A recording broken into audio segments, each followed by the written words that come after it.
Yang sekarang ini, Yang sekarang ya? yang sekarang 5.000 ini kan dari semua komunitas. Ini masing-masing komunitas ini ada yang bawa 100, ada yang bawa 200, ada yang bawa 900 orang. Baru tadi malam itu kita data ini semua, hitungan saya ini tidak kurang dari 10.000. Nah udah ngomong kita semua tak panah, betul nggak? Betul saudaraku. Saya tak panah kalau ngeliat Pak Anies. Pertama ilmunya, nggak usah ditanyakan lagi lah. Ilmunya tuh luar biasa. Lalu tadi gagasannya, jadi di setiap kebijakannya Pak Anies itu selalu ada gagasannya. Nah jadi kita apresiasi. Kade. Oh masih melek ya. Sekali lagi ya, kade. Cuman jujurnya salah kaprah gitu. Bambang juga bercerita tentang pemilu yang berkeadilan dan tidak menampilkan sikap yang curang. Ia menekankan hal tersebut kepada para pemimpin nasional. Kita harus cari pemimpin nasional yang mau mengajak rakyat menyelenggarakan pemilu yang jujur, adil, dan bermartabat. Kalau nggak berani, yang lahir hanya pemimpin-pemimpin curang, tidak adil, tidak berani melawan korupsi. Tegas Bambang. Saya kira itu bisa kita nyatakan. Anies Baswedan yang sudah berkali-kali mengajak rakyat, yuk kita lakukan pemilu ini dengan jujur, adil, dan bermartabat. Meskipun memang yang cenderung akan melakukan kecurangan kan bukan rakyat. Karena rakyat tidak punya kapasitas, tidak punya sarana prasarana untuk melakukan kecurangan. Saya kira ini taktik adu domba yang sederhana atau soft adu domba kira-kira. Karena ini bukan karena Pak Jokowi tidak punya kemampuan untuk mengendalikan partai-partai politik, tapi dia merasa kalau partai-partai politik ini masih bisa diaduk-aduk, itu masih ada potensi untuk sebetulnya dengan agak curiga kita mau terangkan, Jokowi mengumpankan potensi kekacauan. Kira-kira itu yang ada di kepala Pak Jokowi itu.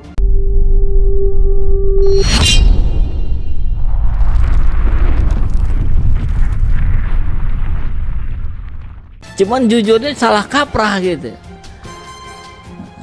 Bambang juga bercerita tentang pemilu yang berkeadilan dan tidak menampilkan sikap yang curang. Ia menekankan hal tersebut kepada para pemimpin nasional. Kita harus cari pemimpin nasional yang mau mengajak rakyat menyelenggarakan pemilu yang jujur, adil, dan bermartabat. Kalau nggak berani, yang lahir hanya pemimpin-pemimpin curang, tidak adil, tidak berani melawan korupsi. Tegas Bambang. Saya kira itu bisa kita nyatakan. Anies Baswedan yang sudah berkali-kali mengajak rakyat, yuk kita lakukan pemilu ini dengan jujur, adil, dan bermartabat.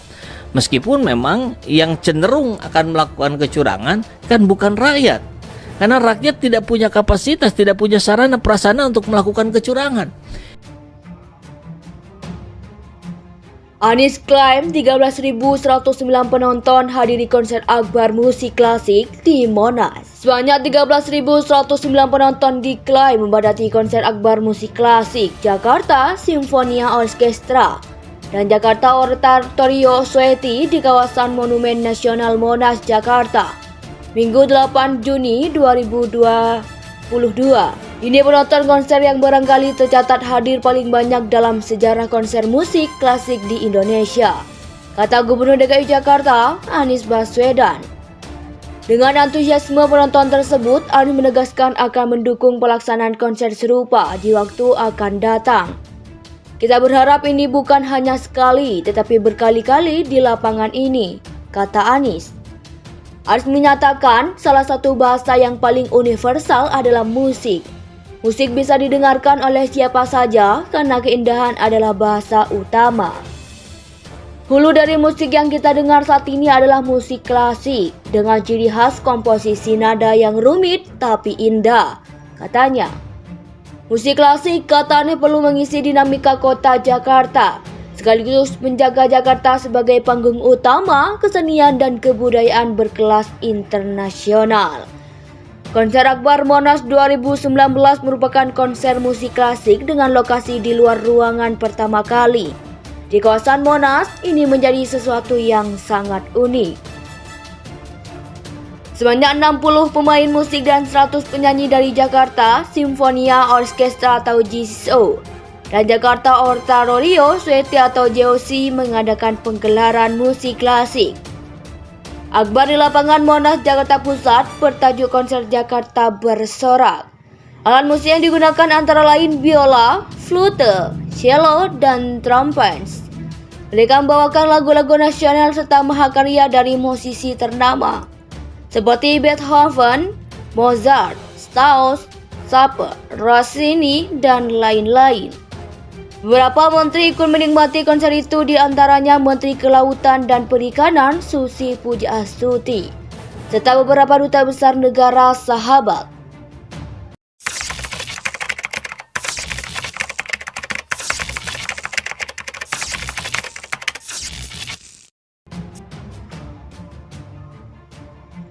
Anies klaim 13.109 penonton hadiri konser akbar musik klasik di Monas. Sebanyak 13.109 penonton diklaim membadati konser akbar musik klasik Jakarta Sinfonia Orkestra dan Jakarta Oratorio Sueti di kawasan Monumen Nasional Monas, Jakarta, Minggu 8 Juni 2022. Ini penonton konser yang barangkali tercatat hadir paling banyak dalam sejarah konser musik klasik di Indonesia, kata Gubernur DKI Jakarta, Anies Baswedan. Dengan antusiasme penonton tersebut, Anies menegaskan akan mendukung pelaksanaan konser serupa di waktu akan datang. Kita berharap ini bukan hanya sekali, tetapi berkali-kali di lapangan ini, kata Anies. Anies menyatakan salah satu bahasa yang paling universal adalah musik. Musik bisa didengarkan oleh siapa saja karena keindahan adalah bahasa utama. Hulu dari musik yang kita dengar saat ini adalah musik klasik dengan ciri khas komposisi nada yang rumit tapi indah, katanya. Musik klasik, katanya, perlu mengisi dinamika kota Jakarta, sekaligus menjaga Jakarta sebagai panggung utama kesenian dan kebudayaan berkelas internasional.